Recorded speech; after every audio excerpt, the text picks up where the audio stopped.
Hello, hello, hello. Good afternoon and happy, wonderful Wednesday. This is the Onealien Show, and we are back. I'm your host, John O'Neill, and it is February, ladies and gentlemen, 2023. And I want to start today's show like I always do, with gratitude. Gratitude extended to each and every one of you. Again, you continue to log on to the website, theonealien.com. You continue to visit the social media links, TikTok, Instagram, Twitter, Facebook, all over the place. The Onealien Show is there. And I'm seeing the comments, I'm seeing the likes, I'm seeing the interaction from all of you. And so I give you thanks, and I extend my gratitude to you, because I'm not here for myself. I'm here hopefully to provide some nuggets for you in your life, whether it be personal or professional. I want to be here to extend my helping hand. I want to be here, like I did last week, to bring friends sometimes to join us and just talk about their journey, talk about the things that they've gone through. And last week, if you didn't check it out, hit the link and go to Star Worldwide and look for my show. You'll see that Robert Reed was here last week, and he told an incredible story of his journey, his some anger that he was dealing with, and the transformation and the clarity that came after it. Remember a couple things that he said. I'm gonna remind you. He talked about clarity equals currency, and how he sees things very clear in his life, and how that has transformed him both professionally and personally. The clarity that he sees, and he's able to operate with that clarity. So that was huge. Robert Reed, we thank you for that. The other thing that Robert talked about, and I highly appreciate it, is it was divine timing, because he gave 3 nuggets that I wrote down, and it actually leads us right into what we're going to talk about today. Robert was talking to us about how he learned the 3 things that helped him ascend, that helped him launch into new levels and open up doors for him. And he talked about being coachable. You know, it's essential to be coachable, meaning you have a mentor, meaning you have people around you that are looking out for you. And most importantly, you're open to receive those instructions. Sometimes it's criticism. Sometimes we don't like it. Sometimes it's uncomfortable. But if we remain coachable, then we could receive that deposit into our lives, and hopefully it'll help us. The other thing that Robert talked about, number 2, was work ethic. He learned that man, in order to achieve anything, in order to be a professional at anything, whether it's an athlete, whether it's a musician, no matter what you're doing, whether it's real estate, no matter what you're doing in life, if you don't have a work ethic, if you don't have focus and vision, and if you don't keep your hands on the plow, if you don't get up early, go to bed, if you don't have work ethic, you have to outperform other people, right? Unless you're in a specialized industry where you don't have competition, all of us have to deal with our own work ethic. And a lot of times, having that work ethic is just an internal battle. It's not even anybody outside or influences outside. Certainly we have distractions and those things. But what I have found is work ethic is something I have to battle inside of myself. You know, you have to develop a certain amount of discipline in order to keep work ethic going. And the last thing, the third thing that Robert Reed dropped on us, was he wanted to remain humble. So through all his successes, and all of us know that life will many times will cause us to be humble if we're not, right? And so he realized that remaining humble, remaining grateful, remaining thankful, right? That's the humbleness inside of you. So man, last week was phenomenal. If you didn't see it, check out the landing page on Star Worldwide Networks, okay? The Onealien Show. Robert Reed was there. I think it's episode 4, maybe. 4, might be 6, not sure, but check it out, because Robert Reed dropped us some dimes. So what do? I'm taking that information. Like I said, he kind of launched me into what I want to talk about today. And whatever stage you're in the stages that I described in episode 1, check that out if you missed it, but some of the stages that I went through and that I described when we're talking about right here, unleashing your inner lion, that I believe that all of us have, just some of us haven't learned to tap into to where it's at, right? And for me, the process started when I realized and I acknowledged that I have a lion in me. And so it was my focus, it was my intent in order to awaken that lion, Sometimes the lion inside of us lays dormant, and that means that there isn't we may not be motivated or we may not be inspired. And so I had to look for things that did motivate me. I had to look for my purpose, and I awoken the lion that was in me. And then stage 2 was after I recognized the lion, after he was awake and looking around and hungry, right? Let your lion loose. And that's when you just go after some of those things.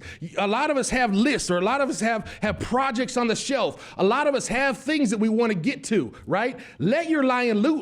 Achieve it, go for it, right? And then the third stage that I went through, as I describe it, was the year of the lion's roar. And that was a time when you had to make a proclamation to the world, make a proclamation to the people around you. Hey, listen, this is where I'm going and this is what I'm doing. There is no compromise, right? My happiness, my success is important to me. And I don't have to rely on anyone else because I have my own lion. And so as your lion is loose and as you're achieving those things and as you're driving towards those things, a lot of times obstacles like life is will come in up against you, right? They will try to slow down your momentum, okay? And so the year of the lion's roars, when you say that proclamation to any opposition, you say, no more. I'm not gonna procrastinate. You say, no more. I'm not gonna allow my circumstances to hold me back. You say, no more. I'm not going to allow the people that are bringing negativity to my life,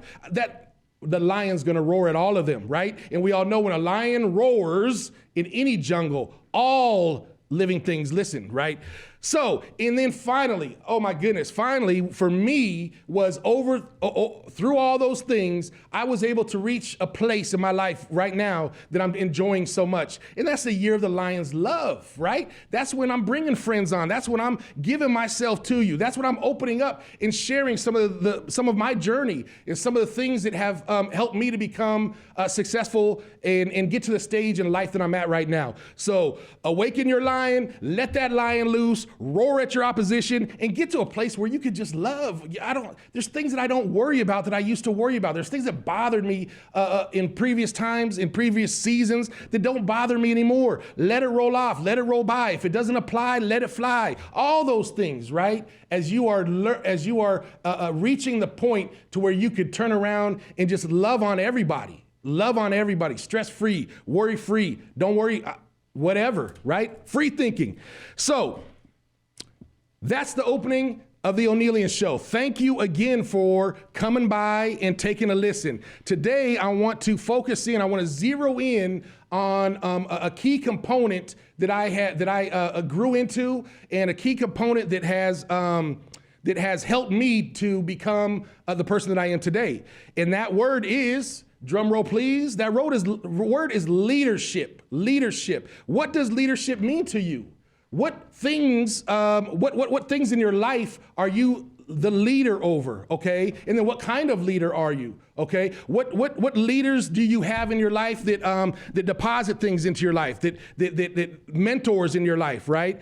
One definition that really resonated with me was for leadership is effective navigation towards favorable or planned outcomes. So for me, when I started to have plans, when I started to write out what outcomes, where I wanted to go, what it looked like, milestones along the way, right? And then the leader in me started down that track. Right? And we know that sometimes we fail, sometimes we succeed, but a true leader effectively navigates, whether it be a team, whether it be your family, whatever it is, a real leader effectively navigates towards that outcome. What outcome do you want in your life? What outcomes are you not seeing that you wish were already there? And then what effective leadership are you applying to get yourself down that road? Does that make sense? So for me, there's a couple things. A lot of times we see people, or we notice them, even as small children, right? That's a born leader. So sometimes, in my opinion, there's natural leaders, right? That means that their leadership comes kind of instinctively. They just got a gut feel. They just are able to make decisions that align with, again, those outcomes. Okay, and they may not need, Some people just have that instinctive thing. Some people are natural leaders. Some people are so natural that you see that others are following them because they're drawn to their leadership. And that could be that when you're a leader, it could be leading down a positive path or a negative path. So be careful. It's a double-edged sword, right? It's a responsibility of a leader to lead the people who are looking at you for direction down the right path and to that favorable outcome. So instinctive or natural leaders, a lot of times, again, we use that term. He's a natural born leader. You know, you see the qualities of a leader in them even at a young age, and other kids or other teens or other people in their world, other people in their environment are drawn to them. You know, when there's decisions to be made, you're sitting around a table, and sometimes everybody will look at one person like what does he have to say, or what does she have to contribute to where we're going? And that's that natural leader. A lot of us have that. Has anybody ever told you that you have natural leadership abilities in you? Because those are some things we want to identify today. And the other type of leader would be the evolved leaders, or the leaders you've grown into leadership. It may not come quite as natural to you, right? We could compare it to athletics. A lot of times there's athletes that are just naturally gifted. They just walk onto the field, or they just walk onto the court, and man, they're just muscles and everything. They're sensors, their bodies function naturally without them hardly even doing anything. Those are natural athletes. And then there's evolved athletes, or in our context, what we're talking about today is evolved leaders, or those who are coachable, right? Back to what Robert had told us, coachable. So a person who comes into a leadership, who grows into leadership, right? They have to be coachable because they're learning how to become a better leader. They're learning how to get into their purpose. And these types of leaders, which may be you'll find that followers come. People come to allow you to lead them, but a lot of times they do it after observing you, okay? There may not be that natural quick instinct for them to just look at you towards an answer, but through trial and error, like maybe in your business, through things, ups and downs that happen, and you've just made effective, good decisions, and so they build that trust. And so sometimes you're evolved into a great leader, a good leader, and you'll notice that your followers, they've been watching you, and through those trials and errors and through your effective leadership, they fall in behind you, and they want to be led by you. So leadership is our discussion today. And what does leadership? For me, remember, there's a couple principles that I have learned that I kind of base a lot of the things that I do on these things. Number one is seek first to understand. So for me, effective leaders seek first to understand, right? We're not the ready, fire, aim type of person, okay?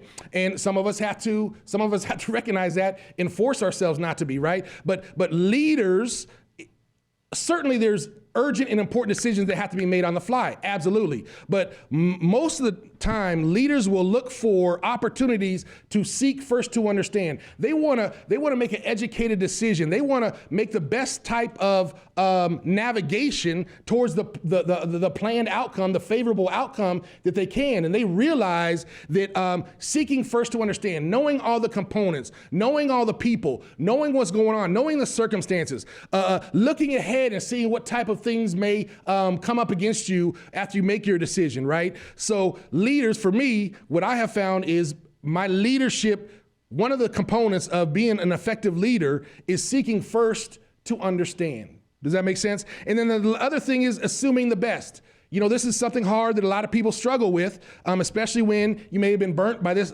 certain situation or even a certain person. You may have been hurt by a person.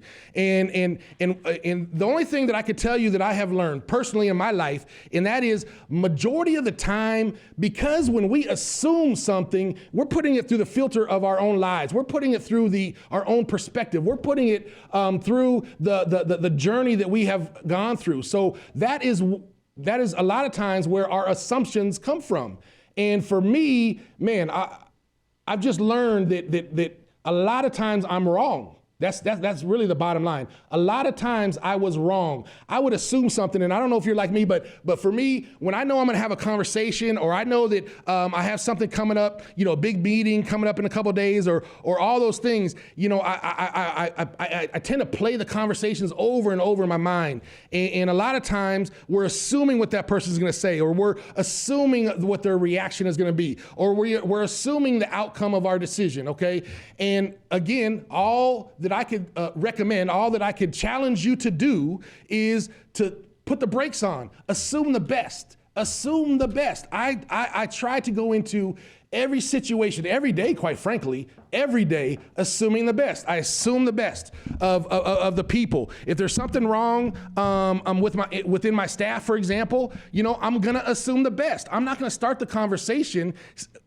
seeking to understand and assuming the worst, assuming that they did what came to me that they might have done, a behavior that may not be exemplified of the culture of our organization. So again, I'm gonna assume the best. When you come and sit down with me, there's no judgment, right? There's no conceptions. There's no misconceptions. What it is me giving you the benefit of the doubt, me assuming the best.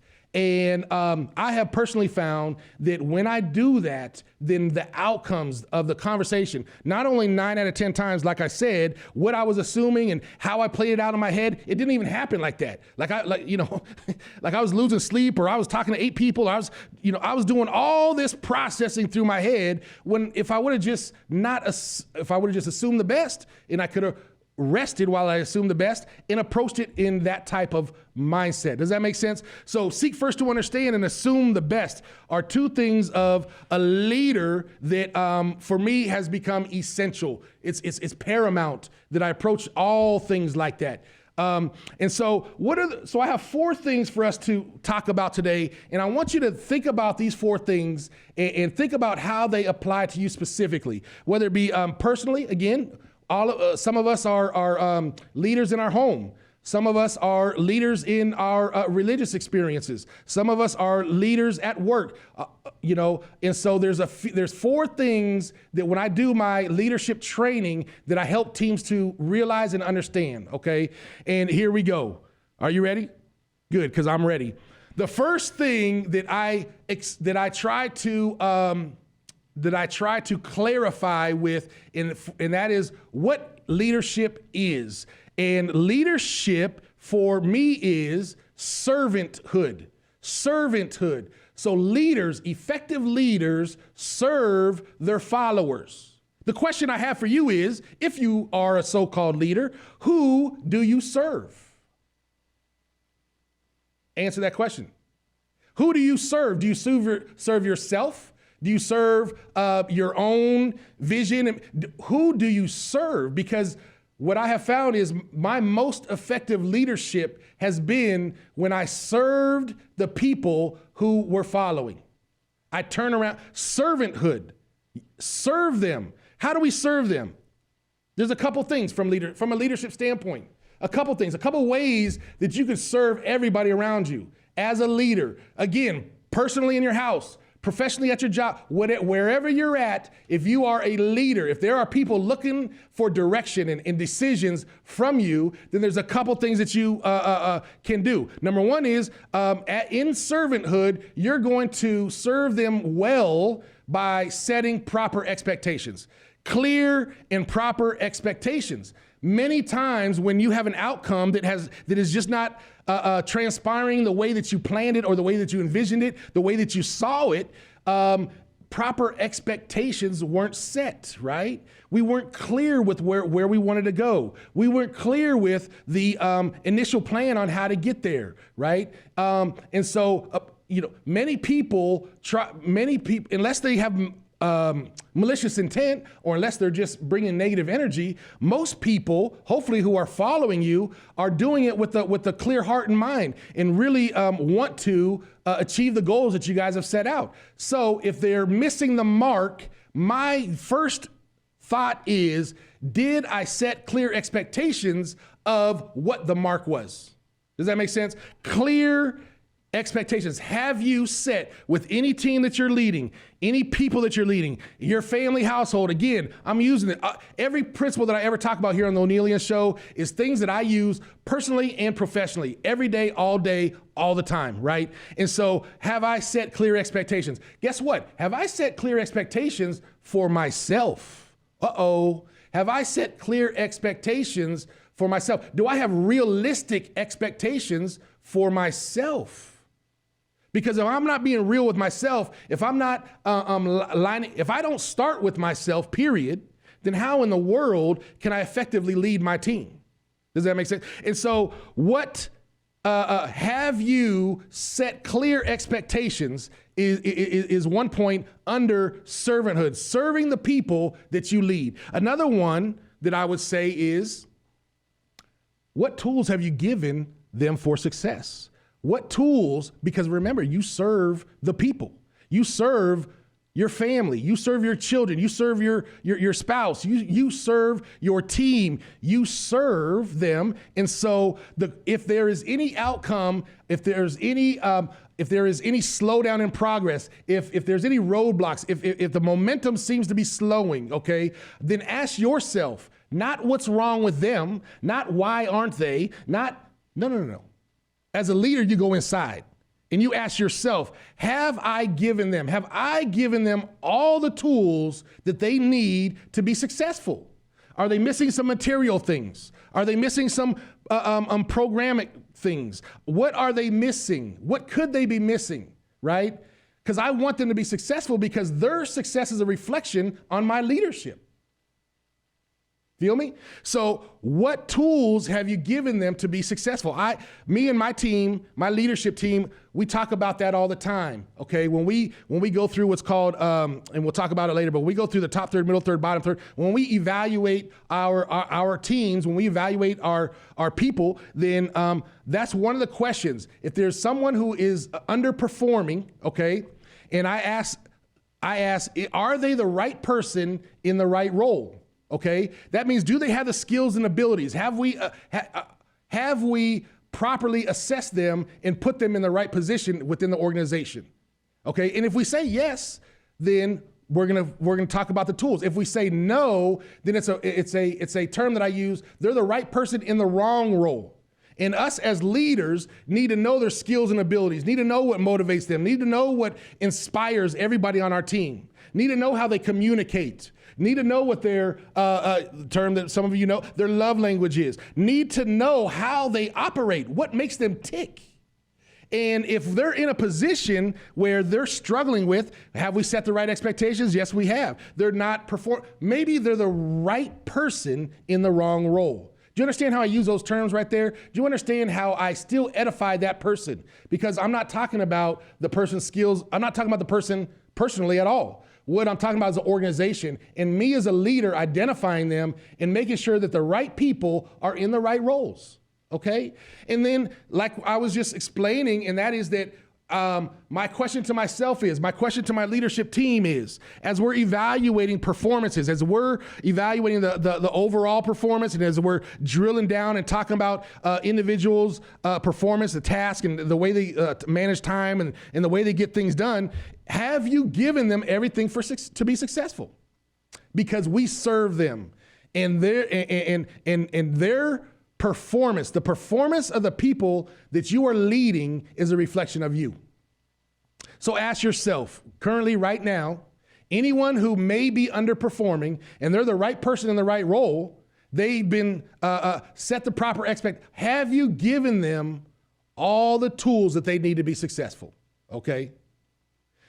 And then lastly, just under servanthood would be knowing their learning style, right? Because as a leader, you've got to know all of your team's learning style. We recently came to this realization with something that we were going through in my organization. And that's because we would have meetings, and I'm a very verbal person, as you may have been able to tell. And so I may be talking about multiple things verbally, this, that, the other thing, and this solution, and that solution, and this process, and let's do this, right? And there are a few people on my team who get it. They'll get it, or they'll write it down, right? Or they'll review the notes of the meeting notes, right? And there's some other people, their learning style is just different, right? They don't really grasp the concepts quite as easily as others. And so I was talking to one of my managers even today and saying, hey, listen, we need to take all those things, right? The steps, the 10 steps that you and I could sit here and verbally go back and forth and talk about them, but not everybody learns like that. So we need to take those 10 steps and process and write them out, right? Give everybody the tools to be successful. Because if someone is missing a step, I can't sit back and say that they should have got it. I got it, so why don't they got it? No. I have to ask myself, have I given them all the tools to be successful? Does that make sense? And do I know what their learning style is so that I could make sure that those tools align with their learning style? So that's how I serve. That's how I serve the people that are in my organization. That's how I serve my fam. That's how I serve all the people around me. I make sure I'm setting the proper expectations, okay? I'm making sure that they have the proper tools to be successful. That's my responsibility. It's not their responsibility to create all the tools. It's my responsibility to see what they need and provide, give them the means to be successful. And then knowing their learning style so that I know how to divvy those tools up, so that I know how to effectively communicate with them. Everybody follow me? Servanthood. True leaders are servants. You serve. Those of you who have seen the triangle of an organization and the CEOs at the top, and all the, right? And then you see the effective thing where they take the whole triangle, they turn it upside down. Why? Because I serve everybody. They're all above me. You come to my organization tomorrow, and I will walk up to you and shake your hand, and I'm the janitor, right? Because my team knows. We don't worry about titles. We're all leaders. And we all serve each other. It doesn't matter what needs to be done. I'm going to serve you. I'm going to provide you with the tools to be successful. Does that make sense? And so, servanthood. Make sure that you are serving the people who you are leading. Make sure you're serving the people who you are leading. The other thing that I would like to, number two, in leadership for me is show and prove. It's a term I use, show and prove. Do you lead by example? Ask yourself that. If you're a so-called leader, do you lead by example?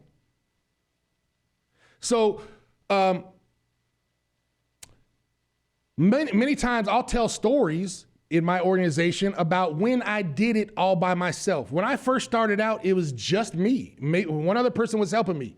So I've done all the things that I hire people for, all the things that we talk about, all the processes and procedures, I have done it myself. Okay? And so when I'm speaking to them, I'm speaking from personal experience. It's not pie in the sky, or it's not something that I wouldn't do, or it's not something that I can't do. It's none of those things. Of course, there's things that they're experts at. That's why I call them my Avengers. And that's why they're on the team. I surrounded myself with Avengers, right? But at no time am I not going to lead by example. If I need you to build a spreadsheet, or I could get in there and do it with you. I could do a rough draft and send it to you and say, hey, you remember what we talked about? Let's fill all this in. Okay, there is little that I'm not at least willing to do. Show and prove. As a leader, I want to be able to set the proper example. Okay, and I want to speak from experience. I want to speak from my own experiences.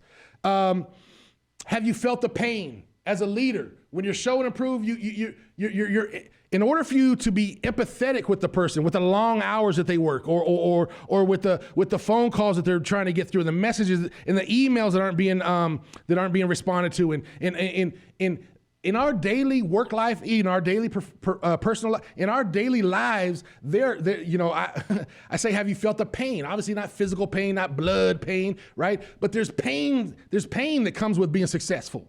There's pain that comes from the grind. There's pain from having work ethic. There's pain from being a leader. So I felt the pain. I can speak to my team empathetically and understanding, right? I can speak to my team in real life context because I've been there and because I felt the pain, okay? And that helps me to become an effective leader. It honestly does because I have felt it. So I'm not barking something at them. I'm not telling them, I'm not doing any of those things because I know when I was there, how I needed to be, how the successful things that I needed. Follow me? Have you felt the pain? Are you exemplifying what you expect? Oh my goodness. Are you on a daily basis exemplifying the things that you expect from the people who you are leading? As a leader, we want to show and prove. We want to walk the walk. We want to talk the talk. We want to be what we ask them to be. All of us have had so-called leaders, we'll call them bosses, that's coming in a minute, but we've had people who have been over us, instructing us, and it just gives you a different twinge, okay? When they're not very empathetic with the pain you're going through, or they're not very empathetic with how long it takes to do something, or they're not very realistic with the timelines and the debt, or they're not, right? And you kind of look at them like, man, have they ever done this before? Do they really know what they're asking me? Do they really know what these tasks mean? Do they really understand? And that doesn't feel so well. That creates a little bit of a roadblock for me to follow them. Okay, when I really feel that they're not grasping what they're asking me to do, that for me, I have to overcome that. Okay, because that doesn't feel like leadership to me. What leadership feels like to me is show and prove. What leadership feels like to me is the things you're asking me to do, you're exemplifying. What leadership to me is when I'm giving guidance to my team, I want my team to be able to look back at me and say, that's what it looks like. Where else are they going to get it from? Leader, be what you exemplify what you say.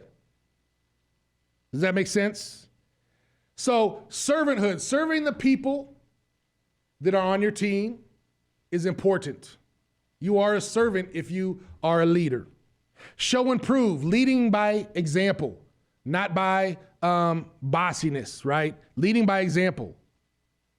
And the third thing, hold on one second. The third thing, you guys know I'm still new at this, but I'm going to do this anyways because it gives me a break. The third thing for leaders is you don't put the water down your esophagus. The third thing is humbleness. Humbleness. Remaining humble. Again, Robert Reed laid it out for us. That was the third thing he talked about is humbleness, right? What matters to you, okay? If you want to remain, if true leadership requires you to remain humble because you don't want to be demeaning, you don't want to be overbearing, you don't want to be a tyrant, right? A leader is not a tyrant. A leader leads. They make they effectively navigate the team to favorable planned outcomes. And so my question to you is, what matters to you? Okay. In my organization, I remain humble. Why? Because everybody on my team matters to me. Why? Because all the clients and the people that we're helping in life, that's what matters to me. So I have to stay humble. Okay. You'll hear me say it all the time, and my team, everybody hears me say it all, it's me first. If you're a leader, it starts with you, me first. Anything that I'm gonna talk about starts with me. Remaining humble. I've learned that the most effective leaders, people who have led me and my leadership, is asking and not demanding. Okay, if I go up to somebody, I need something done, and I ask them, "Will you please?" Everybody knows that's my that's what I've practiced. It's come from a lot of practice, a lot. But I try to start any request with, "Will you please?" It doesn't matter if I'm the CEO. It doesn't matter titles, positions, or anything else. It doesn't matter if they're just hired or been hired. It doesn't matter. It doesn't matter if they're my child and I'm the daddy. So what I say goes anyways. That doesn't matter. because because what we're talking about is being an effective leader. An effective leader remains humble, and they ask instead of demanding. I don't need to demand a lot of things from people around me. I just need to ask. Why? Because if I'm asking nicely, if I'm asking the way I do, will you please, and you say, no, I will not, then cool. Guess what? Probably you're not going to survive in my galaxy, in my world, okay? Ask instead of demanding. How many times do you convey a demanding tone with the people on your team? How many times have you said, go do this, don't do that to your kids, stop doing, how many times?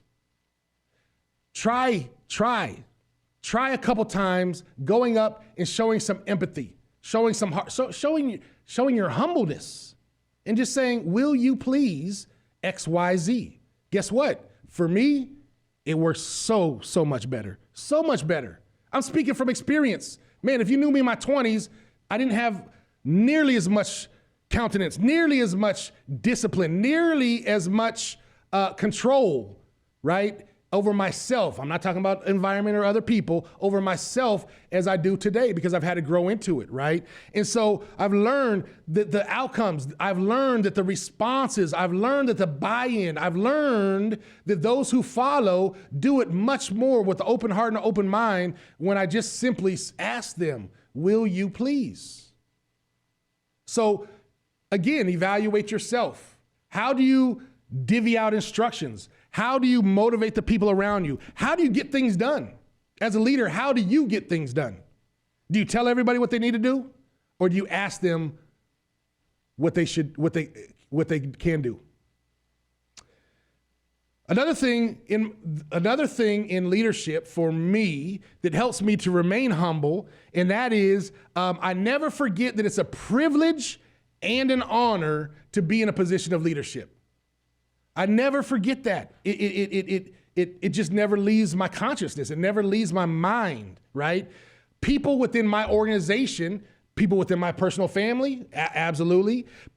And people within my organization, man, I know that they depend on my leadership.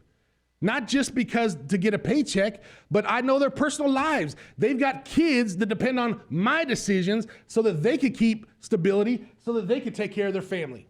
Oops. Right? Privilege and an honor. Remain humble. My humbleness starts by me always reminding myself, this is a privilege and an honor, and I don't take it lightly. I do not take it lightly. There are families, there are medical conditions, there's a lot of things that hinge upon me being an effective leader. There's a lot of things around you. Don't take it for granted. It's a privilege and an honor for you to be a leader. It's a privilege and an honor for you to be the head of your household. It's a privilege and an honor for you to be the head of a department or a manager of a store or whatever it is, whatever you're leading, whoever you're leading, the ducks in the park, whoever you're leading, it's a privilege and an honor. Remain humble. Remain humble. There are things and people that depend on your effective decisions to navigate them to a favorable outcome. Follow me? Lives are at stake. Very simply put, real lives are at stake. When I sit with people in my office, I know that is a genuine human being. That is a person on my team. That is a person whose livelihood depends on my leadership. How can I not remain humble? My goodness, I better remain humble because I don't want to fail. I don't want to fail them, right? If you're a leader and people are depending on you, it's not just you. If everything crumbled, sure, I might be able to transition and pick things up and do something else. But could all of my employees do that? Could my family members do that? So an effective leader remains humble. Me first. I'm going to ask you instead of demanding. I'm going to always remain humble because it's a privilege and an honor to be a leader. It's a privilege and an honor, ladies and gentlemen, to be in front of you today, right? I'm going to stay humble. I'm going to stay humble. And I'm going to ask you, will you please log into my website, click on my social media links? Will you please? Right? That's what a leader does. And then the last thing, when we're talking about leadership, and all of us have, I believe, positions and things that we're leader. You may just be a leader over yourself. I don't know. But one thing I think that all of you will agree with, and that is that true leaders are always accountable. True leaders are accountable. And so my question to you is, are you a leader or are you a boss? Right? I don't go along with this little, I'm old school. There's just things that I don't flow with in this day and age, right? Being the boss, we have terms about being a boss this, boss that. Bosses suck. Any boss that I've ever worked for, they sucked. I didn't like it. They were demanding. They were not humble. They thought that they were the bad person in the room, right? For my experience is bossy people, they just don't. You know why we don't we don't even vibe right. If you're real bossy, we're just not going to vibe right. We probably won't interact too much, right? Number one is because, pretty much I don't like to be bossed around. Okay, you ask me to do something, man, I'm gonna go to the ends of the earth to get it done, right? But if you tell me to do something, you better wear a badge. You better have a badge, a search warrant. You better have something besides yourself, because don't tell me what to do. Nobody likes to be told what to do. Stop being a boss. I don't even do that with my kids. Sure, I'm daddy. Sure, I'm the king of the house. Sure, what I say goes. Sure, you better be all those things. But that is not leadership. I don't need to rest in that powerful part in order to get things done. What I want to do is I want to be a leader. What I want to do is I want to make sure that I create, here's another example of being accountable, right? True leaders are accountable. True leaders are not bossy, right? Demand. True leaders create a two-way communication, right? If you find yourself, or if you have ever worked for somebody where you felt like the communication was always coming in one direction, it was always coming at you. They always had something to say to you. You didn't have a voice. You didn't have an opinion. You didn't have a way to contribute, right? Because as a leader, leadership for me means that I'm a leader and not a boss. It means that I'm going to create a two-way communication. My office is always, they say open door policy, but a lot of times that's a bunch of nonsense, right? Because they're too busy, or when you go in there, they're not even listening. All those things. Real leaders have two-way communication. Come and sit down. Tell me tell me how I could serve you. You could talk to my employees today and they will all say that I have said that directly to them. Come sit in my office and tell me how I can serve you. Tell me what tools you need to be successful. Tell me, let me ask you some things and not demand them from you. Why? Because I'm going to remain accountable. Okay. I would like for you to assume the best for me as well. And I'm going to remain accountable. But in order for me to remain accountable, I got to be approachable. How many times have you worked for somebody, or how many times has there been a leader where people just didn't feel comfortable going into their office and expressing their personal opinion? They just didn't feel comfortable. It's not like they said you can't come and do that, but it's an energy that you're giving off. Boss, big dog, right? It's the energy that you're giving off. That's not leadership. What leadership is me being approachable. You feeling comfortable to come and being able to express yourself. Why? Because if you work for me, if you're around me, if you're in my environment, then I should have already determined that you're here to help. Because we already know, if you're not here to help me, then you're not here with me at all. Jump off the ship or we'll get you off. One or the other, but I'm just saying we're going in this direction. Cool, you'll be successful, more power to you. All those things. Never wish ill will on nobody. It's just that this is where I'm going, and you're the right person in the wrong role, and I don't have no place for you in this direction. So real leaders are approachable. Come and sit down in my office. Let me close my laptop really quick. Let me put my phone down, because I also teach on active listening, which a lot of us fail at, including myself, all the time. I have to remind myself, active listening, that's another day. Anyway, approachable. Are you approachable? Have you found that people that are making decisions that you wouldn't make because they haven't grasped that they don't even want to come and talk to you about? Have you found, this is a good one. Have you found that when errors are made in your organization, and inevitably we're all human, I make them and so do you. So have you found when errors are made in your organization, people are fearful of you finding out? People want to hide stuff and put it, right? Why? Because you're not exemplifying accountability. See, leadership apologizes. And there's a lot of times when I talk to my leaders, there's a lot of times when I talk to people, and there's a lot of times when I talk to parents, and I ask, when was the last time you sat down and apologized to your kids? Right? Because I know dang well you probably asked them at least once a day to apologize for something that they've done. And if you think that you're walking around your household like your dookie don't stink, and you've never made a mistake as a parent, you've never lost your temper, right? You apologize. Real leaders apologize. Why? Because we're accountable.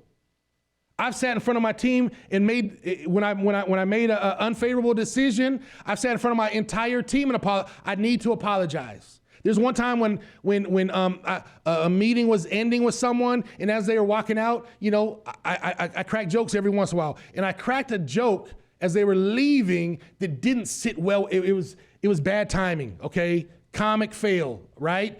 And it didn't sit well with them. And as they left, oh my gosh, I just felt the whole energy in the room drop down. And I was like, holy cow, that was bad timing. It was a bad joke. They didn't receive it well. All of those things. And so what did I do as a leader? Not privately, on the side. No. In my next staff meeting with everybody around, I said, listen, everyone, please allow me to be human for a moment. Allow me to apologize to this specific individual because what I said was not right.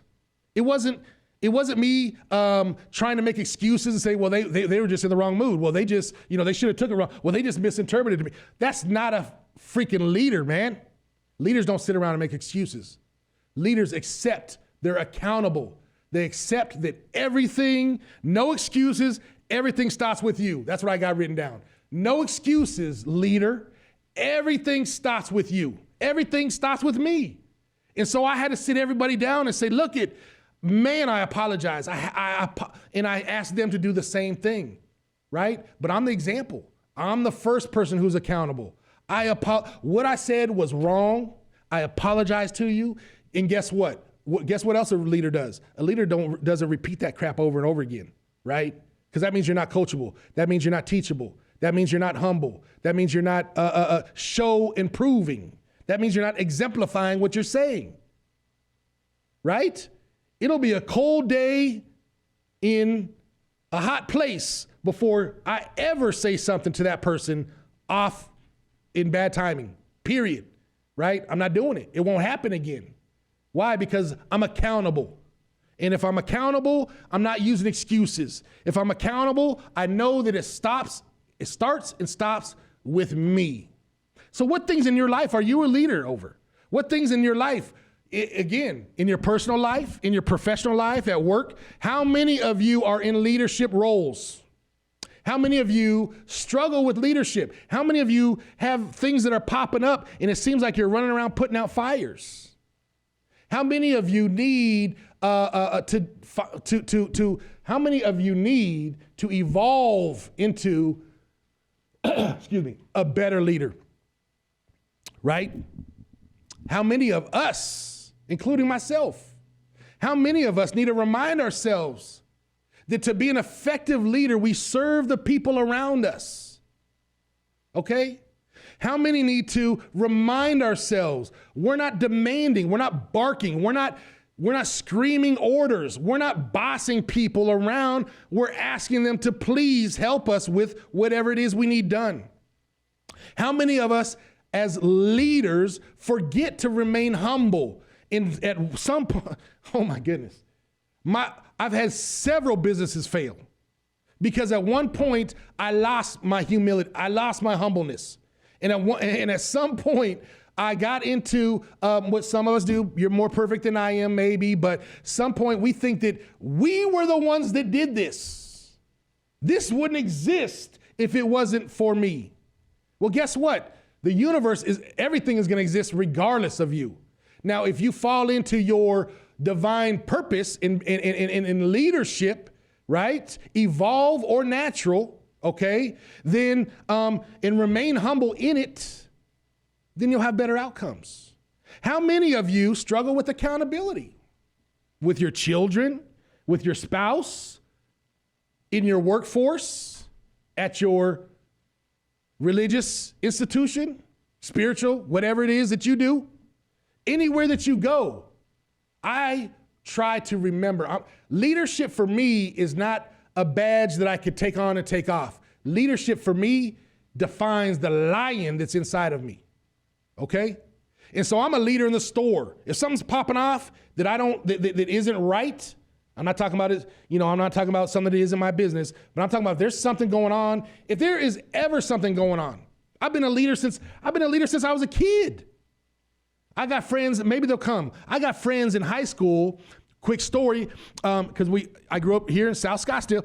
I have friends in high school that tell you one late night we were driving, we hit Granite Reef and McDowell, we took the left, there's an animal hospital on the south side, right-hand side of the road. There was a lady that was parked up on the parking curb at the animal hospital. We're like, what the heck is going on? We're just getting ready to pull over, into our house, right, over in Somerville. Those of you who've been to Scottsdale, you know everything I'm talking about. Anyways, so we were getting ready to go home, and we looked over and saw this car sitting there. It was crazy. It was like 1 a.m. So we pulled over there, and who's the leader? Me. I jumped out. Man, what's going on? Are you okay? And she was injured, and she saw the hospital, or she saw the medical something on the sign, and that's why she pulled into the parking lot. But it's an animal hospital, and they were closed. Right? Leadership, anything in my environment, I want to positively impact. I want to lead. Understand? I want to serve somebody. And at that moment, I served this lady. She was a perfect stranger. My friends will tell you the story to this day. Today, we backed her car up. I had to pick up the parking block. I was stronger when I was younger. I had to pick up the whole parking block, and I moved it over. Right? I mean, today I'd break my knees and my back, so don't worry about it. But it moved it. Right? Then I said, "Ma'am, get in the passenger." You could tell it was a different day and age. My goodness, it would have all fallen apart these days. And then I got in her car and drove her to Scottsdale Hospital. My friends followed me. We got her safely to the emergency room. That's leadership. That's serving the people, serving your community. Serving, it's not just your loved ones, it's serving everybody. If you're a true leader, you understand that? Are you still with me? So leadership. Today's topic was leadership, and I challenge each and every one of you to look at yourself and evaluate yourself and your effective leadership. Are you serving your people? Are you leading by example? Are you remaining humble? Are you accountable? Because everything starts with you. Are you an effective leader? Are you effective at navigating your team to favorable outcomes? Those are the questions to ask. You can reach out to me at theonealien.com if you want to give me your input on your leadership. You can log into any of the social medias, TikTok, Facebook, Twitter, Instagram, all of them, The Onealien Show. I would love to hear from any of you. What leadership have you experienced? What type of leader do you feel like you are? What type of things do you feel like you have instituted into your personal or professional leadership style? Servanthood, serving, examples, humbleness, accountability, all those things. What have you done? Log on. Shoot me an email, joneal@theonealien.com, JONEAL @theonealien.com. Talk to me. Let me know. There may be a time. Go to my website, and you and I could even have a conversation and share with each other about what you've learned about leadership in yourself, what you've learned about the lion inside of you. Or maybe you and I could talk with each other and I could give you some pointers on how to continue to navigate yourself into becoming the best leader that you can be. The Onealien Show is here for you. I'm your host, John O'Neill. Today was about leadership, and I hope that each and every one of you becomes the best effective leader that you can. And I'm here to help you along that path. Hey, it's been great, and I'm going to see you next week. I got a great guest coming next week. Do not miss it. Do not miss it. But until then, the Onealien Show, I'm out.